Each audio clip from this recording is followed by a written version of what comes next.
प्रिय छात्रों, पूर्व के लेक्चर को कंटिन्यू करते हुए नेचर ऑफ आर्गुमेंट पर चर्चा करूंगा। रीजनिंग अर्थात तर्क को विचार के एक विशेष प्रकार के रूप में जाना जाता है, जिसे अनुमान कहते हैं, inference. There are two kinds of inference. Those are first immediate inference and second is immediate inference। जब अनुमान में दो आधार वाक्यों के द्वारा एक समान पद से निष्कर्ष निकाला जाता है, तब उसे मध्याश्रित अनुमान कहते हैं, मीडिएट इन्फरेंस कहते हैं। उस समान पद को मध्यम पद कहते हैं। जैसे all men are dogs, Pappu is a man, therefore Pappu is a dog. निष्कर्ष के उद्देश्य को लघु पद, माइनर टर्म तथा उसके विधेय को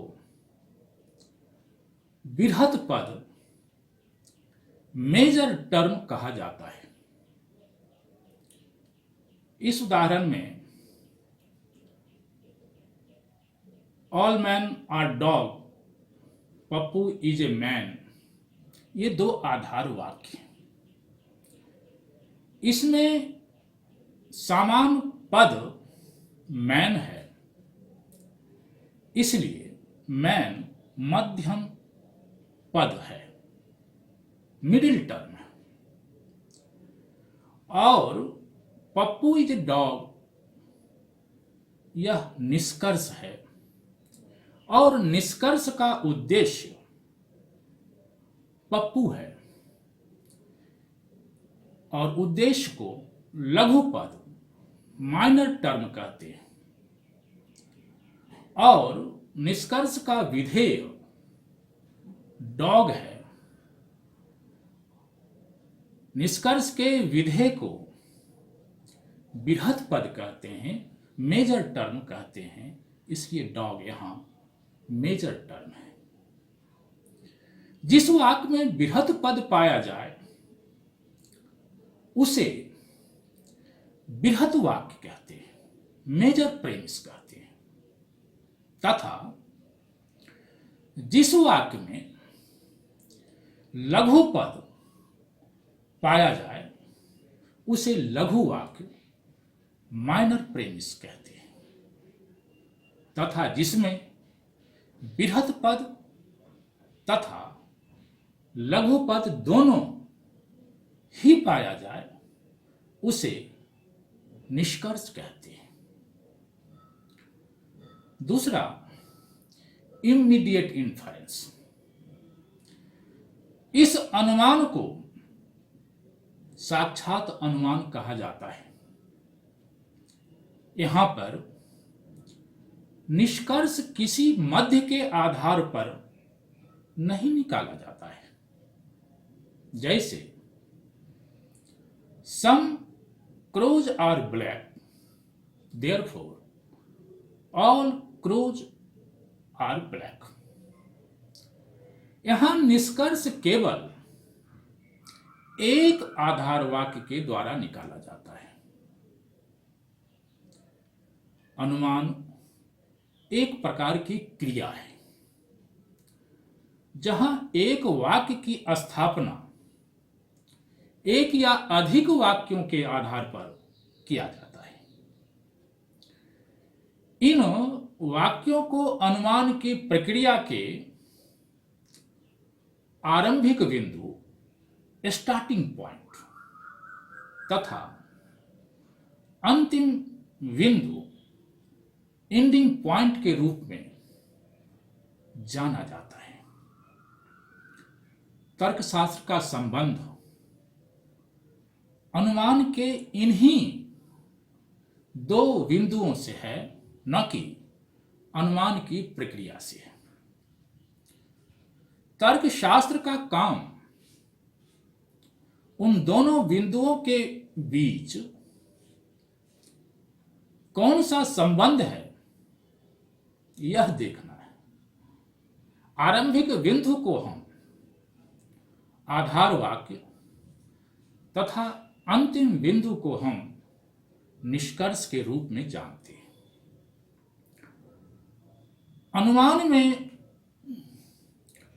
आरंभिक तथा अंतिम बिंदु के बीच दो प्रकार का संबंध हो सकता है। पहला, उन दोनों में भावात्मक संबंध हो सकता है। दूसरा, उन दोनों में निषेधात्मक संबंध हो सकता है। जैसे all students are laborious, you are a student, therefore you are laborious. यह भावात्मक संबंध का उदाहरण है। दूसरा, no man are intelligent, you are a man, therefore you are not intelligent.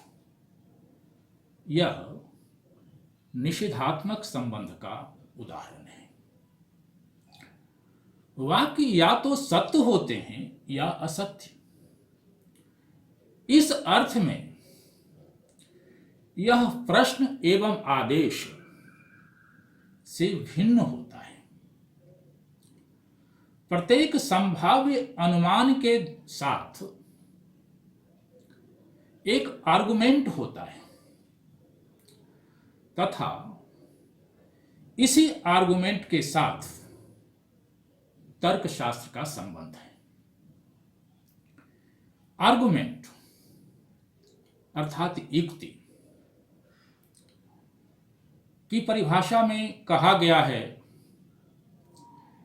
कि an argument may be defined as any group of propositions of which one is claimed to follow from others,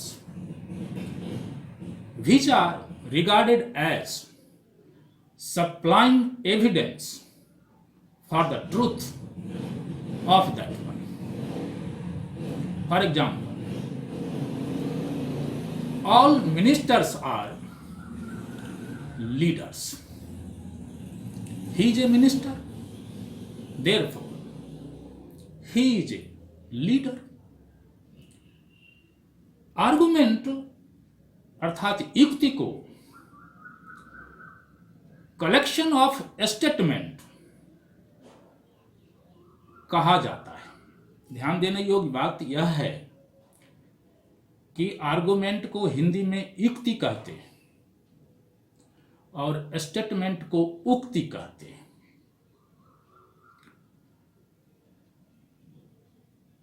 statement में argument को अभिव्यक्त किया जाता है। आधार वाक्य एवं निष्कर्ष दोनों सापेक्ष पद हैं तथा अपने संदर्भ के अनुसार वह आधार वाक्य या निष्कर्ष हो सकता है। एक ही वाक्य एक आर्गुमेंट में आधार वाक्य हो सकता है तथा दूसरे में निष्कर्ष हो सकता है। जैसे all man are mortal, Socrates is a man, therefore Socrates is mortal। दूसरा उदाहरण देखें, all animals are mortal, all men are animals, therefore all men are mortal। जैसा कि हम जानते हैं कि आर्गुमेंट दो प्रकार की चर्चा हुई है, डिडक्टिव और इंडक्टिव। सभी प्रकार के आर्गुमेंट में आधार वाक्य निष्कर्ष की सत्यता के लिए प्रमाण प्रस्तुत करता है, लेकिन निरपेक्ष रूप से यह प्रमाण डिडक्टिव आर्गुमेंट ही प्रस्तुत करता है। डिडक्टिव आर्गुमेंट में सही एवं गलत को बताने के लिए वैलिड एवं इनवैलिड का प्रयोग किया गया है।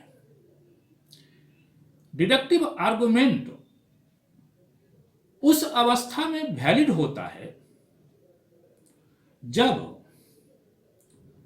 उसके आधार वाक्य एवं निष्कर्ष इस प्रकार से संबंधित होते हैं कि आधार वाक्य का सत्य होना असंभव ही प्रतीत होता है जब तक कि निष्कर्ष भी सत्य न हो।